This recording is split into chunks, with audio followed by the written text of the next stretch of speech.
重阳将至，我恐无力过节，便提前吩咐做了米碱，以郡主供食，全当是提前过节。这登高也未必是登高山或者登高塔。我自幼体弱，每逢重阳节，阿爹和阿兄便陪着我登上西北关的城楼。若是重阳节，我身子骨还算好，不知可否与郡主一道登楼？好。他也想亲自去体会一下站在城楼上的感觉。尽管他最想和阿兄一道，已然做好被拒的准备，沈西河却是一口应下，让萧华庸惊喜不已，心里已经开始琢磨着怎么安排了。站在一旁的天元无语望苍天呢。哦，说好的只好转1日呢？殿下邀我前来，有何吩咐？哼，哪儿有什么嘱咐啊，不过就是想见人。佳节将至，郡主是否想见家人？沈西河抬头凝视着萧华庸。沈月山和沈云安驻守西北，无诏不得离开西北半步，这就是为何沈西河在临湘县命悬一线。那样心疼沈西河的沈月山和沈云安，却只能以书信和派人来探望。殿下，您……沈西河这一刻对萧华庸是有一点感激的，无论有没有情，萧华庸对他都是用了心。我可以向陛下求一道恩旨，不过只能一人。昭宁谢过殿下体谅，昭宁想见阿兄。郡主肯陪我登楼，我为郡主求个恩旨，不知当什么？啊，不，与殿下登楼只是些许小事。求恩旨也只是些许小事，于你我而言都是些许小事，于你我而言又都是难能可贵。沈西河从未遇到这样一人，他对你竭尽所能的好，却从来不求回报，更让人无法察觉一丝目的性，就是那样极其纯粹而又如沐春风的好，好的恰到好处，拒绝不了，又不会在心上留下负担。能做到这样的人，只可能是2种人：至纯至善，以及洞察人心。前者令人自惭形秽，后者令人心惊肉跳。郡主为何这般看我？我生来早慧，见过之人算不得多，却从未有看不透者。殿下是第一人，我想看一看殿下是何种人。郡主不必探究我是何种人，只要相信我是永远不会伤你之人。多么情深意重的话，但丝毫没有打动冷硬心肠的沈西河。他甚至觉得这句话有些好笑，不置可否。郡主现下不必信了这话，只需记下，交给岁月来印证。好笃定的语气，好自信的声音，好狂傲的态度。这个男人的承诺也与旁人不同，他不止天发誓，也不急于求成，从容淡定，胸有乾坤。郡主，太子殿下可真是博学多才，我从未见过有人能和郡主聊得如此畅快。要是太子殿下身子骨健朗一些就好了。在他看来，太子殿下真是太好了，长得容色无双，又才高八斗，偏偏他还特别懂他们郡主，所送之物都送到郡主的心坎上，还打算让世子来京都陪郡主过端正月。碧玉瞥了一眼紫玉，也就这傻子没有读懂郡主给短命取名的用意。太子殿下要是身子骨健朗一些，他们家郡主指定对他和对烈王殿下的态度一般无二。太子殿下对郡主是用了心。沈西河微微一笑，没有说什么。天元却是愁死了。殿下，您若是求了恩旨让沈世子入京，只怕有些人不安分。沈云安不是废物，沈月山也不是莽夫。萧华用一扫病弱之态。天元，孤要娶她，人和心，孤都要。他不仅要让沈西河知道他并非为着利益而娶她，也要让沈月山父子知道，他若想谋他的心，他们的婚姻从一开始就不能冠以各取所需的联姻之名。姑这是为了日后打算。萧华用不可能在沈西河面前瞒一辈子，早晚沈西河都会知晓他的真面目。时机成熟，他也会在他面前卸下全部伪装，只盼在这之前多打动他一些。既然他将沈月山父子看得如此之重，他对他越用心，沈月山父子想来越乐见其成。待那日到来，他若弃他今日之期满，也能指望有人能为他说道说道。殿下，天山雪莲有消息了。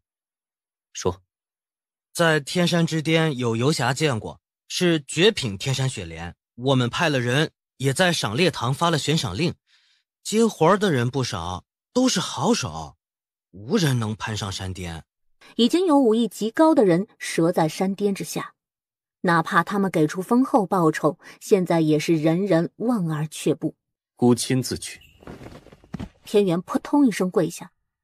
殿下，郡主服药没了天山雪莲，也至多不过是吃点苦头，熬一熬也就过去了。您不能去天山冒险呐。他体弱，每一次服药都是鬼门关走一道。这话不假。见过谢运怀之后，他去信问过白头翁，熬过来是幸运，熬不过就会一股气儿喘不上来，当即香消玉殒。他们都低估了脱骨丹的霸道。你放心，若无5成把握，我岂会轻易冒险？我去过天山之巅。这些年，萧华用为了寻求体内怪毒的解药，什么崇山峻岭没有去过。殿下，天山也有金雕，也许雪山之巅能寻到百年金雕的踪迹，并不是为了天山雪莲。我总会为了自己，也要去一趟天山之巅。殿下准备何时动身？自然是要过了重阳节再走。这可是他第一次和他相约在外，不容有失。顺便再寻个人折腾折腾。他要离开，就得病情加重，躺在东宫人事不知，让替身替他躺着。这么好的机会不加以利用，实在是暴殄天物。殿下看中了谁？王正如何？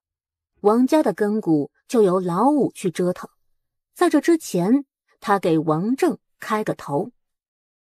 郡主，太子殿下又被气晕了。如何会被气晕？是宛平伯府大爷寻太子殿下告状，说葫芦四卿收受贿赂，误他袭爵。在碧玉的叙述中，沈西河弄明白了前因后果。为何会告状到太子殿下面前？宫中传来的消息，太子殿下之所以能醒来，是太医署一位医生用了曲眼光所现的针灸之法。殿下昨日问起才知此事，便召见了曲眼光，曲眼光当场告状。太子殿下派去核实之后，今日一早就召见了宣平侯。宣平侯在东宫口出狂言，气晕了殿下。口出狂言？传言宣平侯让殿下闲事莫管，暗讽殿下命不久矣，更是嘲弄殿下无权无势。宣平侯能做到9卿之一的红炉四卿，岂是这等口无遮拦之人？千真万确，被一道去询问殿下观礼的礼部尚书和宗正四卿听得一清二楚。宣平侯已被下狱。次日是朝会日，一道来自于蜀南的奏折呈上去了，上面列举了这些年宣平侯世子陈毅为了累功的种种恶行，以往没有抓到证据。3日前，陈毅故态萌发，被抓到了铁证。御史台罗列宣平侯府数桩罪状，其中便有私吞朝贡之物。右宁帝当着文武百官的面下令让绣衣使查抄宣平侯府，超出金银珠宝5箱，其中一些珍品之宝来自于异域藩邦，比国库之中的还要华美精致。原来他这个皇帝只得宣平侯剩下之物啊！宣平侯陈仲和陈毅都被判了斩立决。宣平侯府抄没家产，女眷冲入掖庭宫，男丁被判流放3天。到底是何人在作曲？只是一日，一日就让宣平侯府土崩瓦解。郡主，会不会是太子殿下？目的呢？除了宣平侯府，他还能得到什么？鸿胪寺卿这个位置，他没有人可放。且他若是做局，就不应该让自己出头。郡主，属下查到曲远光所住的茅屋翻个山头，只需行不到半个时辰的路程，便是四皇子定王殿下的庄子。谁？四皇子定王殿下。竟然是他。他一直觉得冒充华富海的人定然是来去自由，能够结交五湖四海之人。这位定王殿下倒是极其符合。郡主，3日后定王于王府设宴，为定王妃庆生，郡主去吗？去会一会萧长泰。老四这场寿宴定然热闹，姑也想去凑热闹。哎呦，殿下，您饶了属下吧。姑不以太子身份去。殿下，您何必去呢？悠悠要去呢。前几日，他从陶家收到情报，沈西河的小名叫悠悠。这次把老四的野心暴露出来，悠悠定然也会误会。我若不去的话，他日后错将华富海认作是老四，要是被老四觉察利用了，可如何是好？天元真的好想摇一摇他家主子。郡主要是那般好糊弄，您还能这么稀罕吗？您还需要这般小心翼翼？他承认定王殿下也是千年修行的老狐狸，可是对上郡主，那谁吃亏还未必呢。殿下，鸿胪寺卿的位置现在空出来，您还是想想让谁顶上吧。姑何时说过要抢这个位置？啊，殿下，您明明说过把鸿胪寺卿腾出来，正好为您所用。姑没有。天元只觉得昏天暗地，他都是这样传令给主子的幕僚和追随者的。大家出完力就等着论功行赏，自家主子耍赖，他岂不是要背锅了？都认为是他假传命令，那群饿狼崽子还不得撕了他？行了行了，鸿胪寺卿这个位置不适合我们的人，这会儿谁的人上去，都得被陛下猜疑。3日后定王府寿宴，姑去不去的？属下一定看好东宫。让他们助礼部右侍郎升迁鸿胪寺卿，再将吏部郎中提拔到领部顶上右侍郎，把我们的人安排到吏部任郎中，再借着人情让新任鸿胪寺卿提携个我们的人入鸿胪寺，做个主簿便可。天元听的是目瞪口呆。啊，还能这样啊？如此一来，陛下哪里还能知道谁是谁的人呢？退下吧，将话传与他们。诺。天元公公静静退下，刚走出殿阁，就听到萧华庸似是自语的声音。太傅家女郎身量极高，我若扮作女郎，她会不会与我亲近呢？见谅见谅，是我们莽撞，冲撞了郡主的车驾。郡主，府中马车冲撞郡主，我代为给郡主赔礼。秦女郎无需介怀，不过一场意外。林子杰对沈西河颔首谢过，便带着自家婢女先一步入内。他无妨，秦家一向如此。郡主恕罪，是我脚下不稳，险些撞上郡主。丑人多作怪。言罢，上前拽住沈西河的手。你随我走。秦姿杰很是强势地牵着沈西河的手入了定王府大门。他的手有大半都在宽大的袖口里，沈西河只能看到半截指尖，细长，较寻常女子更粗更有力些。沈西河不喜与人碰触，他正要挣扎，迈入大门的秦姿杰先一步松开了他。你身份尊贵，难免有人想攀附你，可要擦亮眼睛看清些。帝王妃，郡主快请起，我前几日才归家，一直没有来得及见郡主一面。郡主可真美。叶婉堂赞叹间，目光还有些恍然。方才他一错不错地看着沈西河走来，他的仪态万千和清冷高贵，让他有种故人归来的错觉。到了近前，他才回神，他们像又不像。那人高冷偏于寒冷，沈西河的高冷偏于高贵。王妃谬赞。郡主请上座，这是三嫂戴王妃。不用与我见礼，我可不是你们天朝贵女。戴王妃姓李，名艳艳，她是个随时都可能失控的女人，但无论何时，戴王都会护着她。无论她做了什么，戴王都会为她收拾残局。郡主，我亦去过西北。叶万堂担忧沈西河尴尬，便主动与她说话。丁王夫妇常年四处游玩，自然是去过西北，对西北的治安民风大加赞赏。两人说着，就有一位娇美女郎娉婷而来。她先对叶晚堂行了礼，转过身面对李艳艳。刚刚施礼，就见李艳艳抓起面前的茶碗就朝她身上砸过来。哪知这位女郎闪躲开去，茶碗磕在地板上，砰的一声砸碎，飞溅的一片瓷片朝着沈西河的方向飞刺而来，一个东西侧面飞过来，就在距离沈西河面门不过半寸的距离将之打落。叶晚堂和李艳艳同时松了口气儿，代王和定王相携而来。定王扫了一眼，秦女郎的侍婢身手敏捷，小王在此谢过。原来是钱资杰的婢女，众人恍然。令郡主受惊，小王自罚一杯，望郡主海涵。沈西河起身与定王一案之隔。沈西河能够清晰地闻到来自于他身上的极品沉香的气息，温和醇厚，极具穿透力，却不是多怯懦。无碍。沈西河并没有被惊到，他端起酒杯与定王遥遥一敬，浅抿一口。我赏你，你也敢躲？艳艳，听，人还没过门呢，就护上了。怎么，就这么怕我伤了他？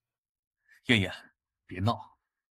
代王伸手去握李艳艳举着碎片的手，却被李艳艳先一步躲开。他退后了一步，和代王拉开了距离。既然你要护着他，说着，他眼中厉光一闪，抬手一划，直到鲜血从李艳艳脸上蜿蜒而下，才有贵女惊叫起来。艳艳，你既舍不得新欢，我便自己向郡主赔罪。义工，快叫义工！用不着，一条口子罢了，死不了。言罢，他转身离去，步子不疾不徐，宛如闲庭散步。代王一个箭步追上去，从后面直接扛起李艳艳，一边奔出定王府，一边嘶吼着自己的护卫去请医公。殿下，太医署传来消息，郡主在打听您的脉案。他打听我的脉案，他定是关心我。嚯，往年诸位皇子和几位大臣打听您的脉案啊，就是居心叵测，怎么轮到郡主就是关心您呢？若非是关心我，他应当上京前或是一上京便打听，怎会到此刻才来打听？他定是一再听闻我晕倒，心中担忧我的身子。我日后得少晕一晕，以免吓着他。郡主又能够有什么坏心思呢？郡主怎么可能不善良动人呢？郡主哪里是唯利是图之人呢？他不停地催眠自己，不这般催眠自己，他想他很快就要被殿下远放边陲吃苦去了。您的脉案是否要给郡主啊？给，她是个固执的丫头，若是不给，定不会轻易放弃。早些给她，也免得她的人暴露。如何给？要知道，太医署备案的那一份可是给陛下和想看之人看的。依照那份脉案，只怕要吓到您的心肝宝贝。就按照太医署那份给他。哟呵，难道我的主子还能抢救一下？他不懂医理，身边懂医的婢女还在洛阳，拿到我的脉案，定不会寻不信任之人询问。明日恰好谢运怀要去给他复诊，你去给谢运怀打声招呼，他知晓该如何说。是我太天真了，真的，诺。田园垂头丧气退下。齐大夫，你帮我看看这份脉案患者如何？寻常体弱罢了。只是体弱？此人与郡主不同，郡主是先天体弱，他是后天形成。那他寿数如何？不知这是郡主何人呢？一个我斟酌是否托付终身之人。单从这份脉象来看，体弱无疑。至于是否有碍寿数，无法确定。郡主，日后莫要这般坦诚。在京都长大之人，都有无数张面孔。他们见人说人话，见鬼言鬼语，区别只在于，有些人浅显易懂，有些人深不可测。包括你吗？是，包括我。齐大夫，我与顾阿紫颇有交情，他心中一直有个疑问，便是你当年为何要退亲？若是你不退亲，他便不用嫁入皇家。谢运怀细密的长睫微微一颤，他又垂下眼帘，久久不语。就在沈西河以为他不会作答之时，他道：郡主，我之所以学医，是因我阿娘死于郎中误开的药方，这药无毒，只是不对症。她就这般喝了3年不对症的药，才不治身亡。而这一切，是谢国公授意。我身负仇恨，如何能担得起为人夫之责？何至于如此？他少时心有所属，女方却与人有婚约。他无奈之下，才娶了我阿娘。这些埋藏在他心口积压着沉甸甸的伤痛，在这一刻仿佛找到了一个可以一吐为快的缺口。人人都道他爱重发妻，莫说妾室，便是连个通房也无。我阿娘想来，曾经也是这般以为，他的继室，便是他少年之爱慕。我不知他是何时听闻他已守寡多年，更不知他们是何时有了首尾。他不舍她为妾，又想与她相守，便只能让我阿娘腾位置。本朝有律，以妾及女客为妻，徒1年半。妾不得扶正，一旦为妾，便是正妻死了，也只能续弦，不可将妾扶正。他素来与人为善，且做局精妙。我便是扭送了那些郎中去衙门，郎中也不敢攀咬，只得承认自己医术不精。医术不精，并不违法，没有招摇撞骗，亦没有下毒害人。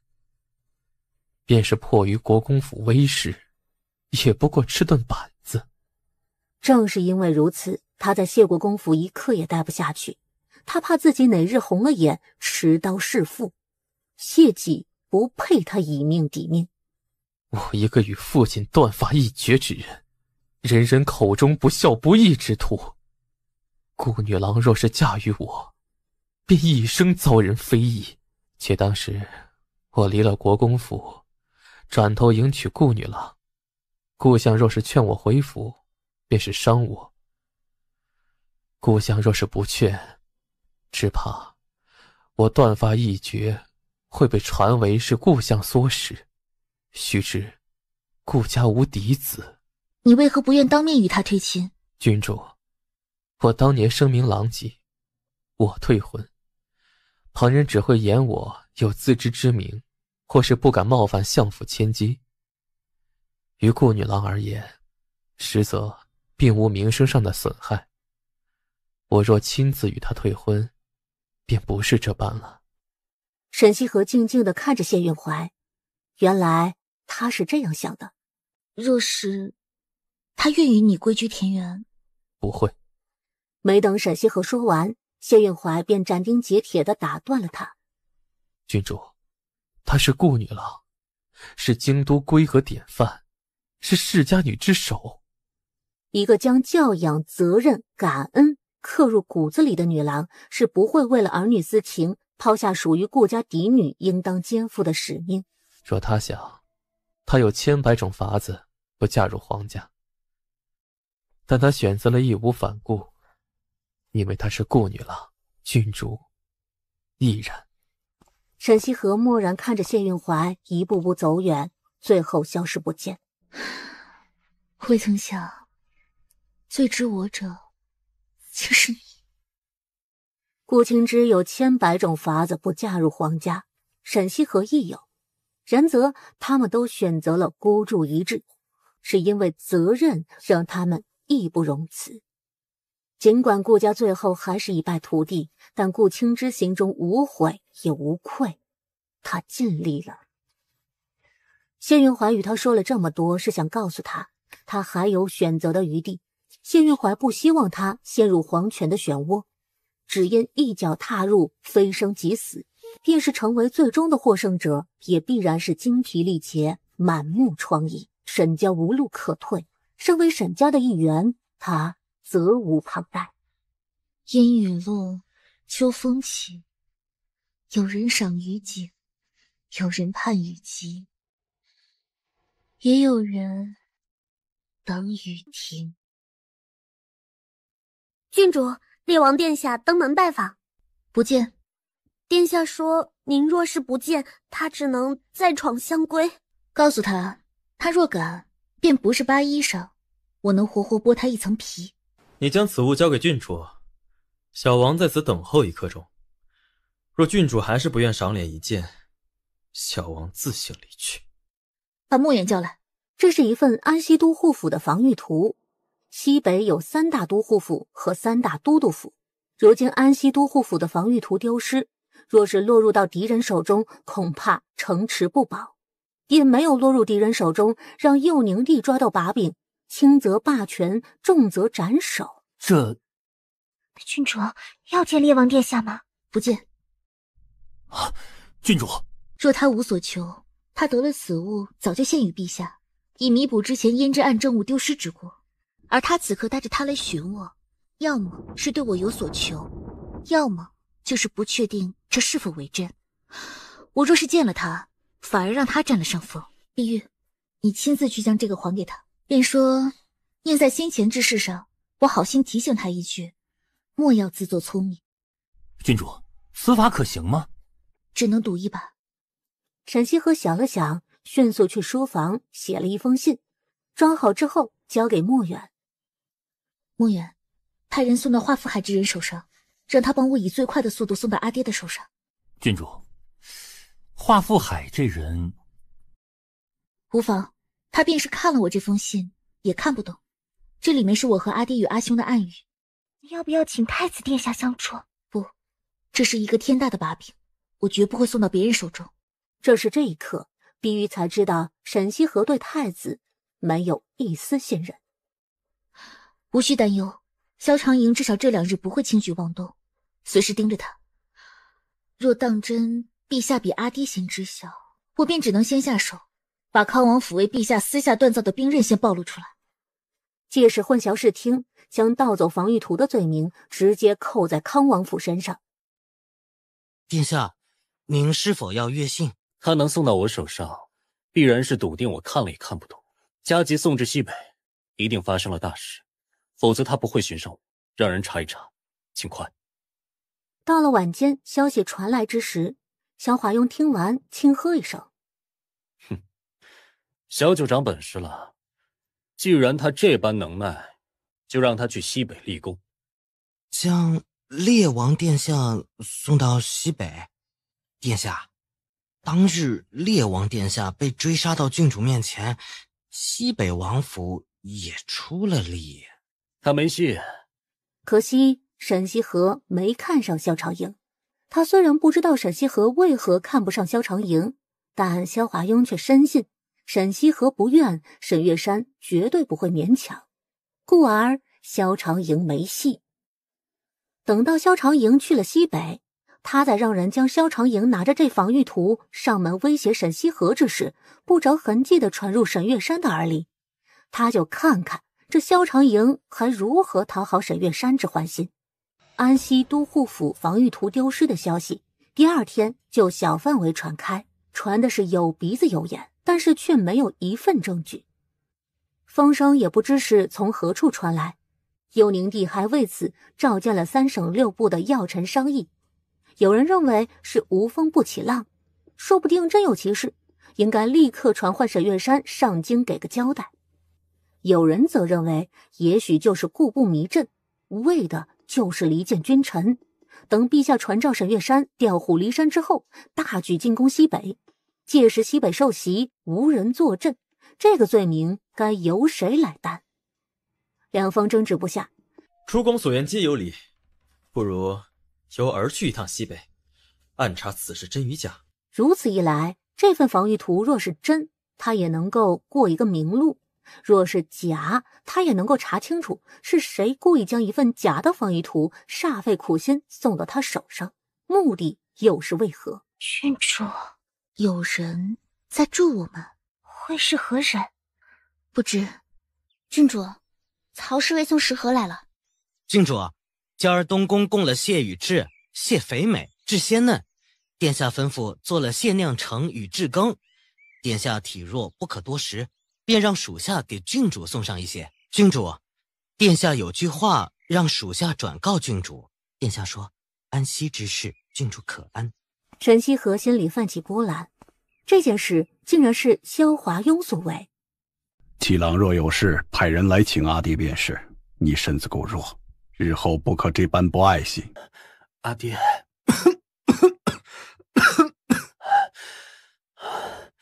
儿听了安息之事，想起先前见了昭宁郡主，言及端正月，一时感触，答应为他求一道恩旨，特许他阿兄上京，伴他过节。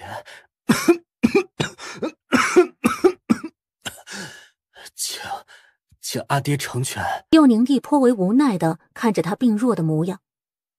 不就是一道恩旨，你何须亲自来一趟？你看把你自己折腾成什么模样了？阿爹明日就下旨。七郎，阿爹把昭宁许配给你如何？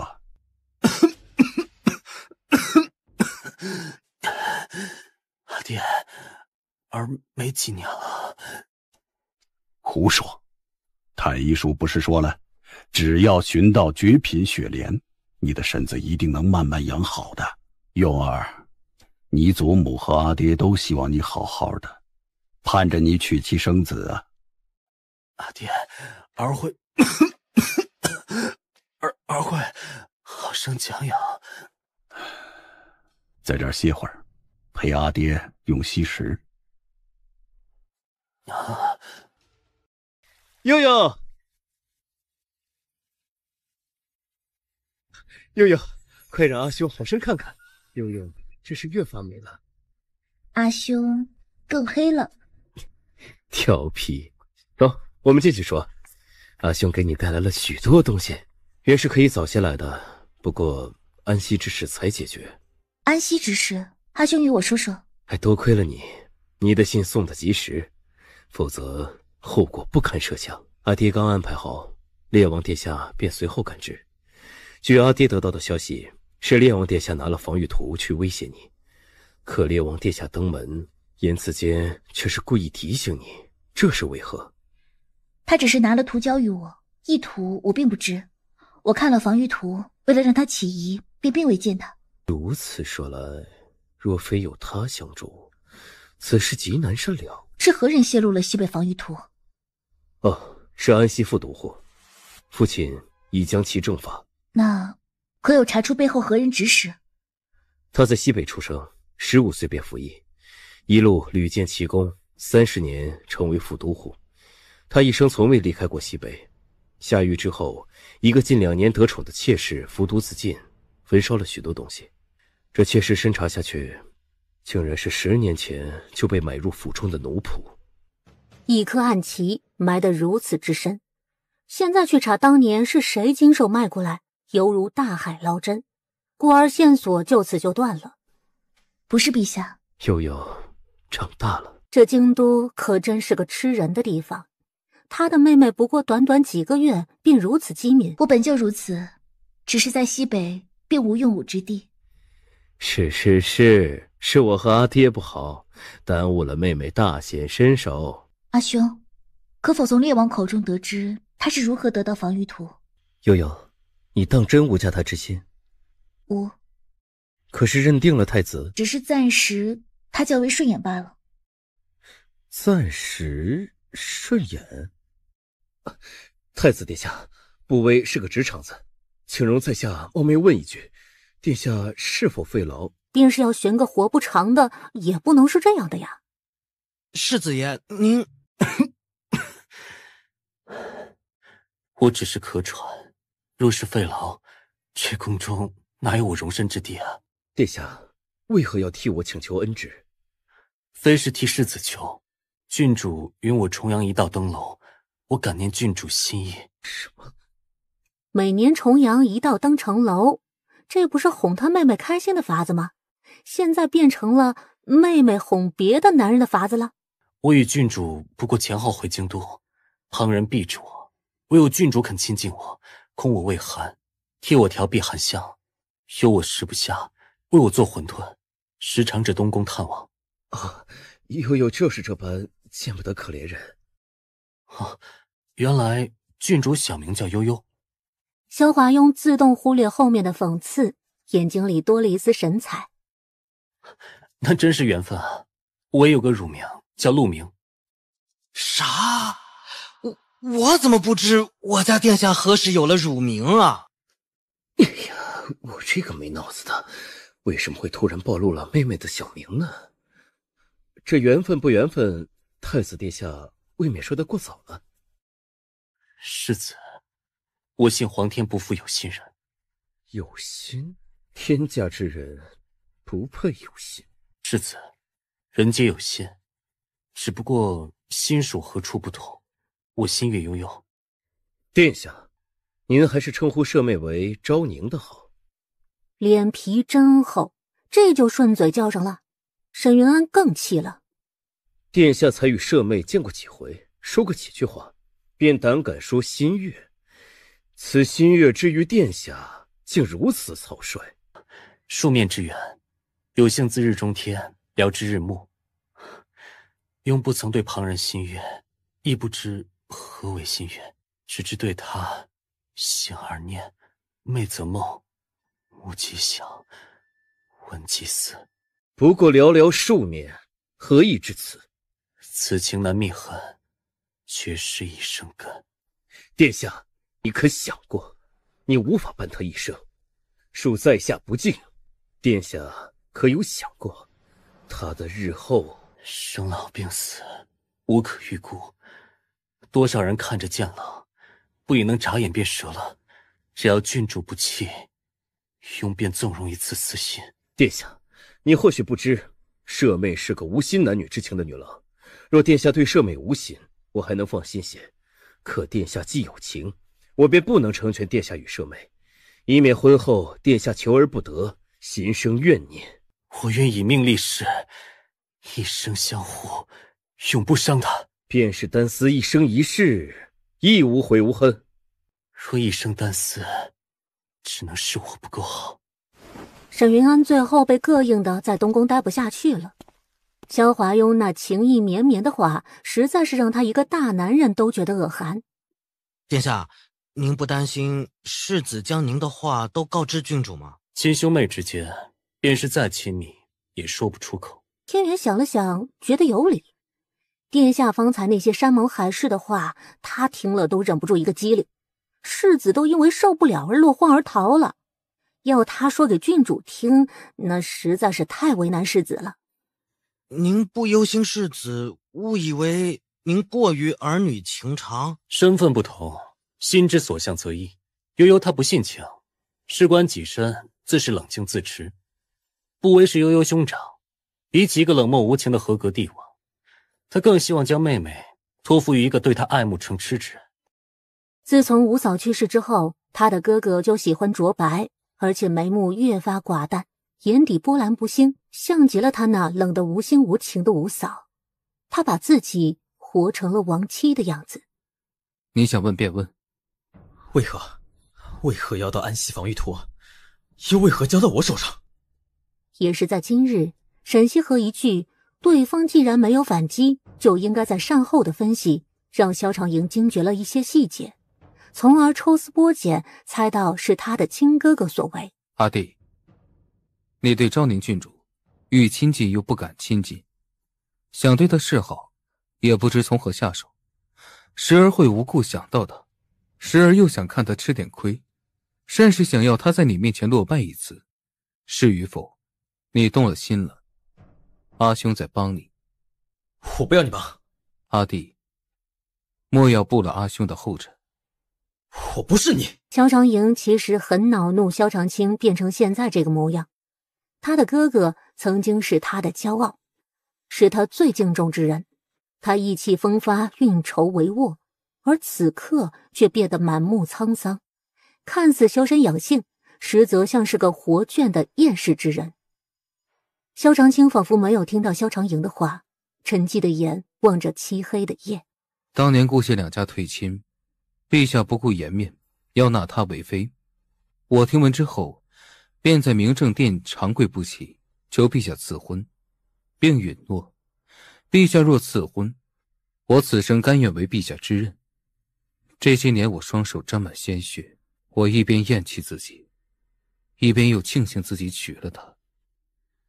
我的所作所为不敢开口与他讲，却又自觉自己付出良多，而他始终不肯对我有半句嘘寒问暖。我爱着，恨着，怨着，痛着，我只想他为我动容一瞬，证明他心中有我，让我觉着我所有付出都值得。可他始终没有多给我哪怕一丝目光。阿兄，我曾想，我都做到这般了，为何还是捂不热他的心呢？我委屈过，茫然过，煎熬过，唯独没有后悔过。直到他死在我怀里，我才幡然醒悟。我自以为倾尽所有，由来不过是一厢情愿，自我感动。这些他并不需要，我又有什么资格要求他回应呢？阿兄，忘了他可好？忘不掉。阿兄告诉你这些，是希望你能够早日看清自己的心，寻找到昭宁郡主需要的是什么，不要错过，亦不要做错。阿兄盼你能拥有阿兄未有的欢乐。萧长营眉头皱得很紧，他承认当日沈西河救了他，就是让他记住了沈西河。沈西河盗走他千辛万苦寻来的证据，他恼怒过，却不怨怪沈西河。拿到防御图，第一反应竟然不是交给陛下，而是寻上门找沈西河。萧长清也是想要借助这一点试探一下弟弟的心意，也让弟弟看清自己的心意。另外，自然是学着旁人将老四的野心再暴露一次，最好是能够借此将他们的人安排到河西，便是不能替代叶齐，也要扎下根。日后西北有什么，他们才能进退有度，不像他一样被陛下以王妃的性命相迫，成了监斩他满门之人。阿弟，不要寄希望于陛下，他答应过我不会灭顾家满门。可结果呢？阿兄，你想做什么？我想做什么？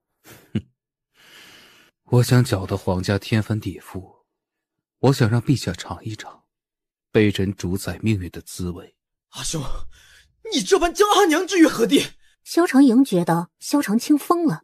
我们的阿娘只有他的四郎佑宁帝排行第4，他明知你阿嫂有孕，明知你阿嫂与我何等重要，还是帮了范家，将能够让你阿嫂致命之物送到他手中。他盼了多久的骨肉，就那样还未成型，就让他眼睁睁地看着化成了一滩血水。阿兄，阿娘她……无需多言，总有一日你会明白，我们在阿爹眼里是趁手的器具，在阿娘心中是讨好阿爹的物件。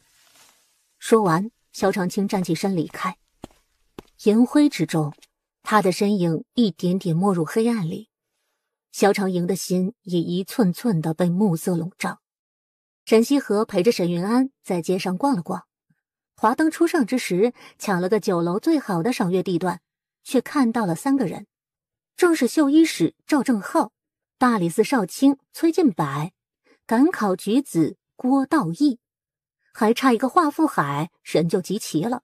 之前不曾留意，此刻才发现这三人身量差不多高。沈西河托腮凝望，原以为会等来华富海，不曾想等来一个身量与他们差不多的青年男子。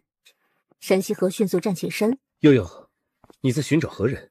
敏锐的赵正浩似乎感觉到有视线在监视他们，他锐利与鹰隼的眼瞳迅速的搜寻了一圈，立刻就投射到了沈西河这里。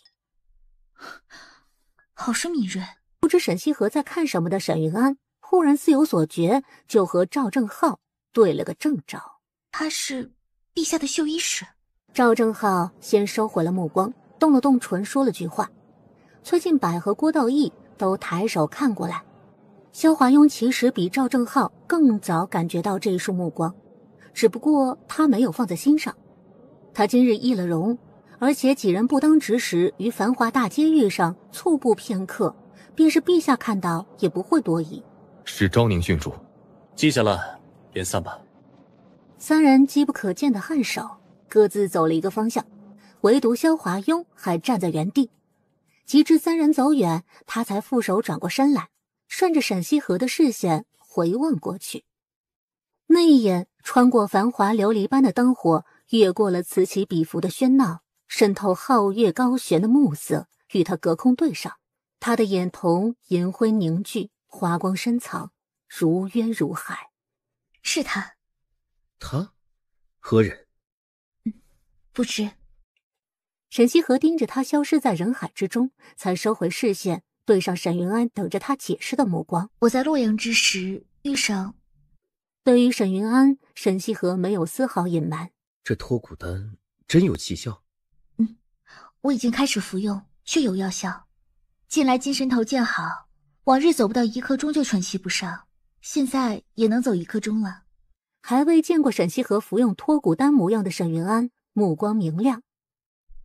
如此甚好，此次上京倒也值得。让沈西河奔波上京，最主要的就是沈西河身体已经无力回天。其实就算没有玲珑的叛变，沈西河也未必能够撑到京都。现在得了奇药，让他有治愈的希望，如何能不让沈云安欣喜呢？恨不能立刻回府修书一封给阿爹送去。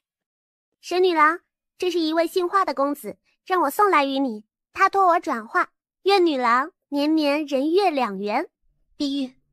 沈西河接过灯笼，碧玉少了他20文钱。西河姐姐，西河姐姐，我就说我没看错。不是旁人，正是薛锦桥带着他的丫鬟草草。西河姐姐，你也来赏月，我陪你啊。我知道何处的糊饼最好吃，何处的酒儿最好喝，何处的月儿最圆满。不去。西河姐姐，不知壮士是何人？家兄。西河姐姐的兄长啊。沈家阿兄安好。这是薛家七娘。七娘多礼了。沈家阿兄，我们去赏月吧。他一眼就看出来，这薛七娘醉翁之意不在酒，他想邀请的是自家妹子。多谢七娘盛情，只是舍妹体弱，适逢夜减身，凉意更甚，我要带她回府。西河姐姐这般体弱，那快回去，也不披个斗篷。西河姐姐，这灯甚是别致，不如送我吧。沈西河原也打算寻个地方扔了，既然薛锦桥要，他就示意碧玉递给他。等到沈西河的马车离去，登徒子敢笑向我西河姐姐。薛锦桥之所以找到沈西河，是因为他也看上了这个纱灯，觉得特别配沈西河，想买来送给沈西河的。结果有人先他一步买了。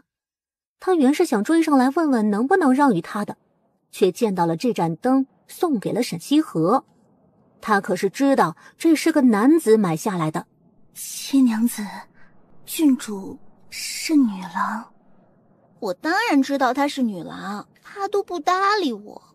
我要是成了她阿嫂，她会不会陪我玩？七娘子，世子要回西北的，您便是嫁给世子，也要跟着世子去西北。那不行，我要和他在一起。草草愁的秀气小脸皱成一团，也不知道为何自家女郎就是对郡主一见钟情。呸，是一见如故，整日琢磨着要靠近郡主，3天2头去爬郡主府，已经被郡主府的护卫拎回薛家好几回了。依他看来，郡主眼里最大的登徒子应该是他们家的女郎。香品甚好，有劳郡主。大师客气。我自幼喜平仲，听闻相国寺有百年平仲，不知可否与家兄一观？虚清大师迟疑了片刻。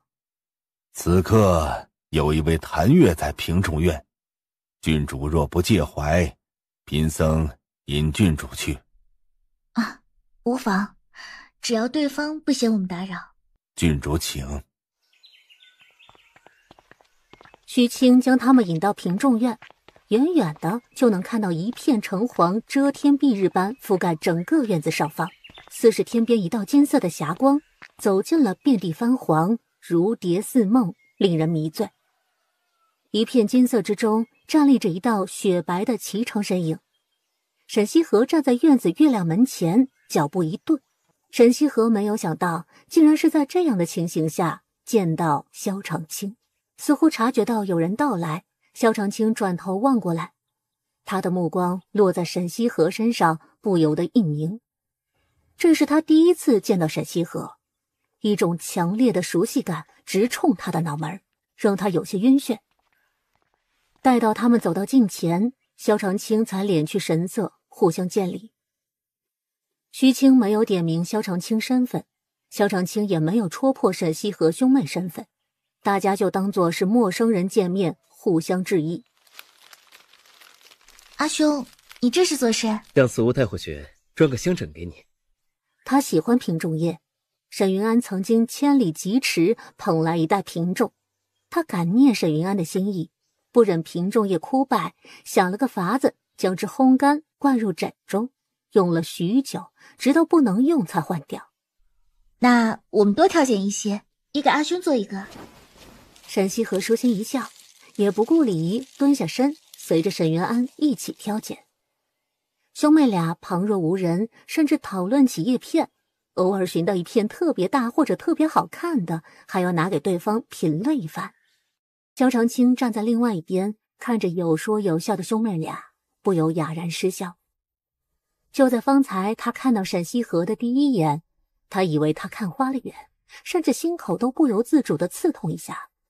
但此刻看着提起裙摆蹲下身，露出精美绣鞋的沈西河，他确定是他执念成魔，生出了幻觉。他的妻子，一个将规矩礼教刻入骨子里的端正清雅女郎，永远不可能做出这样随心自在的举动。青青，我念你快疯我了。萧长青转身无声地离开了院子。也不知这昭宁郡主与西北王世子去了何处。我可是为了你操碎了心，西北荒凉，没有闺女愿意嫁到西北，你这身份才有机会，你可得把握住。姨母，都在传西北王世子杀人如麻，若非如此，轮得到你？再杀人如麻，只要你嫁入沈家，就是西北王世子妃，便是死在了西北，也是袁家之荣。去查一查是何人。等他们的丫鬟跑来通知找遍了都没有寻到人，两人合计去大门等。悠悠勿恼，哥哥可不会随意娶妻。郡主，是谢国公夫人带着娘家外甥女。谢国公夫人袁氏。沈西河轻呵一声，这不就是谢运怀父亲心心念念的继室吗？走，我们去看看是何等角色才有这般自信。还不快把那畜生给我打死！谁敢？点点是陛下赏赐，你们敢伤他，便是蔑视君威。薛七娘，你纵容畜生行凶伤人，便是陛下赏赐，我打杀了，陛下也不会降罪。阿弥陀佛。虚清大师，你最知晓点点乖巧，他定不会无故伤人。佛门重地，若是有人带了不干净之物，岂不是玷污佛祖？虚清的目光扫过袁女郎腰间的香囊。谢夫人，袁女郎腰间荷包香料，引得猎豹发狂。虚清大师，我略懂香料，不如便由我来看一看。香囊移入沈西河的手，一股浅淡的馨香袭来。沈西河细细闻过之后，递给了袁氏。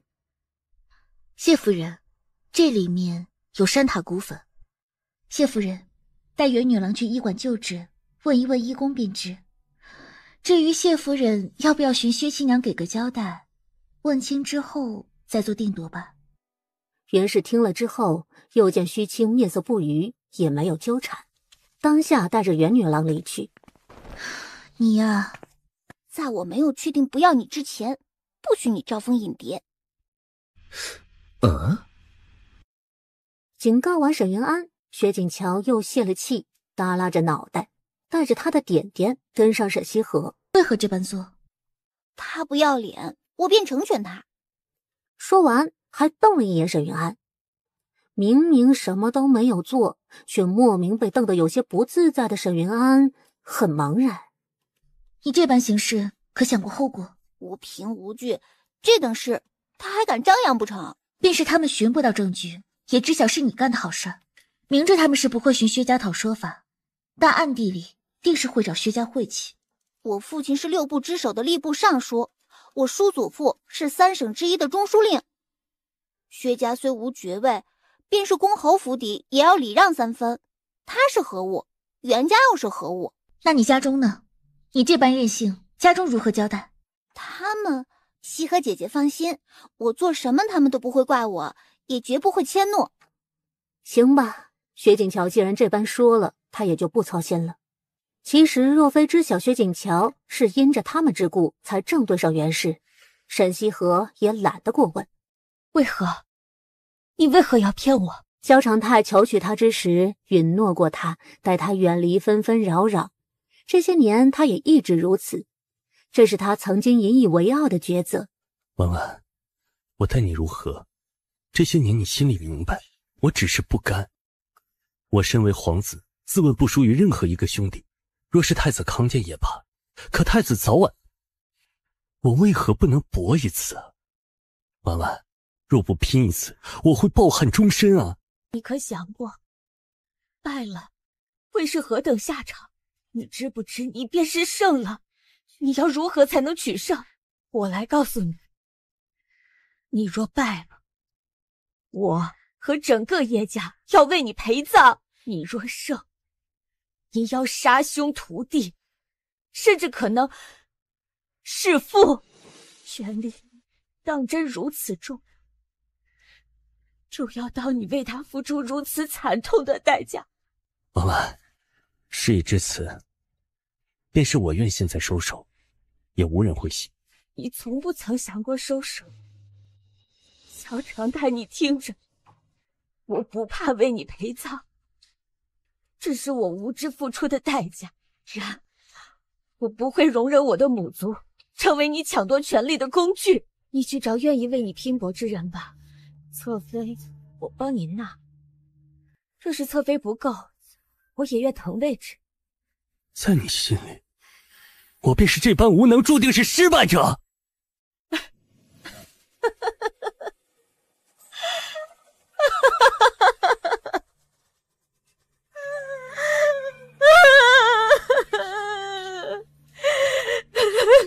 叶婉堂笑着笑着哭了，哭得难以自抑。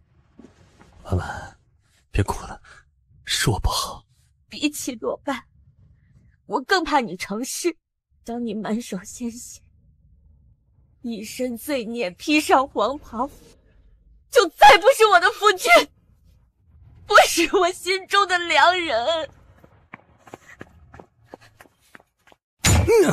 萧长青，若非是萧长青算计他，他怎会如此早就被揭露出来，以至于现在妻子完全看不到希望，才会如此绝望。殿下，定王殿下已经知晓是信王殿下做的局，让他们把老五的人推到河西节度使上，让与信王殿下。殿下，河西节度使是西北过道，信王殿下本就想要这个位置，日后好为列王图谋郡主。他不乐意，谁也无法勉强。若是讨好西北王便可，还轮得到他们兄弟吗？那也不能让信王殿下的人得逞。指不定日后对西北不利。一个跟头，沈月山不会栽2次的。哼，让老五的人做了河西节度使，老四才会更恨他。也算是给悠悠提个醒，这事儿他们兄弟获益最多。以他的聪慧，定会觉察到，就是他们兄弟背后搞鬼，只会更厌恶小九。经萧华庸一说，天元才恍然大悟，对自家主子的英明神武更是五体投地。更重要的是，让陛下提防老五。陛下操心提防的人多了，才没有心思顾吕姑。诺。天元响亮地应了一声，脚下生风去传达命令。哎，你跟着我做何？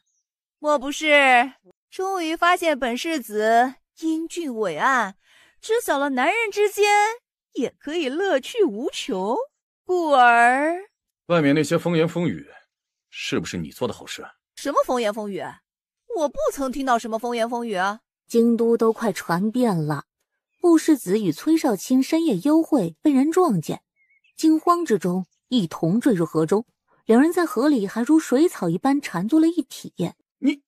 你一见昭宁郡主离席便追过来，是何用意啊？用意？哎呀，好浓的醋劲儿啊！我只是想知，你总往我身上泼脏水，是否是昭宁郡主授意的？哎呀呀，你这是在意我，对你不是真意呢，还说对我无心，还说我往你身上泼脏水，我看呐，可比我急。不等布淑林说完，崔静把气得一拂袖，转身就走。哎呀呀，哎，别走啊，再聊会儿啊！别人可没有看着我追着郡主而来，倒是把你追着我而来看个明白。哎，崔少卿，咱多聊会儿，一会儿旁人准会浮想联翩，这日子多无聊啊！咱善新鲜，给他们一点趣闻。你来做甚？哼，自是小妹妹想得慌呀。油腔滑调，要我帮你洗洗嘴吗？我是有正事儿，近来为了打消陛下让我上公主之念，我对崔静柏可是死缠烂打，也不敢贸然去寻你，以免给你招事儿。你不是让我盯着崔静柏吗？我缠了他有些时候，他与诸王都无瓜葛往来，他倒是与裴家交好。裴家？多谢。啊，终究是有用才能博美人一笑啊。不错，有用还能保命。你可以走了，我们都离席太久，总会引人猜疑。心塞的布淑林只得面无表情离开。明儿将我调制的香料给布世子送去。布淑林之所以经过沈西河的提醒，还没有改掉用晚玉香的习惯，是因为那是他母亲的挚爱。为了悼念母亲，他用得很淡，除了沈西河这样嗅觉奇特之人都无法闻到。沈西河以晚玉香为引，配了一种阳刚的香料，以后他就可以光明正大的用了。布世子只怕要高兴的睡不着了。陛下，传医师。陛下，有人要杀我灭口。先让医师为你诊看，朕一定会为你做主。陛下，是康王殿下。陛下明察，臣绝无谋害郡主。先给郡主治疗。回禀陛下，是长宁公主着宫娥约见我们郡主，幸而婢子自幼习武，护住了郡主。那刺客被婢子所杀，临死前也不愿吐露半句。但郡主不知为何一路上都惊慌未定，呢喃着是康王要害他。陛下，定是郡主对臣心有隔阂，才会误以为是臣主谋。启禀陛下，臣知晓为何康王要暗害舍妹。你说，前几日舍妹去了南面深山，不慎发现有人私造兵刃，且看到康王殿下入山。此言一出，众人皆惊。西北王世子，你血口喷人！陛下，臣所言非虚，此事干系重大，臣唯恐妹妹是看花了眼，故而不敢上报陛下，而是派人暗中监察。方才有人寻臣，手中持有臣派去暗探南面深山探子的腰牌，臣才会与他离去。薛家女郎因担忧臣，便暗中跟了上来。若非薛家女郎相救，臣只怕是凶多吉少。臣万万没有想到，康王竟是一箭数雕，借此着人假冒四公主宫女，诱骗舍妹，险些令舍妹惨遭毒手。陛下，绝无此事，绝无此事啊！臣待君之心日月可照。西北王世子与郡主空口白言污蔑臣，请陛下为臣做主。陛下，私铸兵刃是谋逆之举。陛下正值壮年，广施仁政，天下承平已久。且太子储君尚在，周王云文云武，康王殿下焉能有谋逆之心？王公所言未免偏颇。康王殿下是否有谋逆之心？西北王世子是否污蔑？自当有胜断。我等身为臣子，又是陛下近臣，堪为陛下耳目臂膀。此等大事，切不能凭己之妄断，扰陛下之英明。这件事情既然扯上了薛景桥，薛家就没有可能独善其身。薛恒谁也不偏帮，却也不会坐视王政包庇。陛下，西北王世子既然敢有此言，臣深信绝非无的放矢，必有证据。陶专宪也站出来力挺外孙，尤其是沈西河现在昏迷不醒，他恨不能视线化作利剑，在康王身上戳几个血窟窿。何该让这鳖孙血流尽，慢慢被折磨而死？陛下，私造兵刃之地，臣已知晓是何处。陛下派人去搜查，便知真假。陛下，臣绝无二心，不受西北王世子污蔑，请陛下明察。补尉，你将所在告知绣衣使，朕派绣衣使亲自去。陛下，深山险要曲折，由臣带领绣使前去较为妥当。昭宁受惊，这京都并无至亲，你留下更为妥当。陛下所言极是，世子与康王是非未断，都不宜出面，以避嫁祸之嫌。陛下圣明，臣还是留下来照顾舍妹为好。于是佑宁帝让沈云安描绘出简易的路线，就派了绣衣使快马加鞭出宫。这些人自然不是去搜罗证据，而是去杀人灭口、毁尸灭迹的。康王唇角微扬，对沈云安露出一抹讥笑。待到绣衣使什么都没有带回，他就能反告沈氏兄妹污蔑宗亲及朝廷命官。沈云安压根儿就没有多看他一眼，而是守在沈西河的床榻前，看着沈西河沉睡煞白的脸，满眼的焦虑。沈西河说过这都是假的，可是他的面色太过骇人，而且太医署并没有他们的人，但太医署却无人能够察觉沈西河是假装。他真担心沈西河是不是真的受了惊，或者是计划之中出了变故。大臣都陪着佑宁帝等结果的时候，宫外京兆府有人来报：陛下，南城南面天降大火，四周百姓集结灭火，发现有人私造兵刃。在内殿躺着的沈西河唇角缓缓上扬，想要杀人灭口，想要反将他们一军，也要看他沈西河同不同意。悠悠，惊动康王，怎就一定会激起他的杀心？他或许会告知陛下，须知他箭在地心呢。不，他一定会兵行险招。既然你知晓陛下无论如何都要护他，咱们便是步步算道，又如何破陛下之局？不是陛下想，便可只手遮天了。他想派人去灭口，那我偏要他的人不得不铁面无私。我会掐着点儿，在陛下派的人出了城门之后，再放信号让各处行动。若无意外，绣衣使便会在近千百姓与深山护卫遇上之时赶到。我便不信他们胆敢一下子灭了周遭10来个村落的百姓，是得让陛下品味一番这自己人杀自己人的心痛滋味，才能叫他明白，当他向功臣挥刀之时，这些刀下亡魂的怨与恨。沈云安对妹妹的才智五体投地，将康王下狱，着绣衣使查抄康王府，再行定罪。说完，佑宁帝拂袖而去。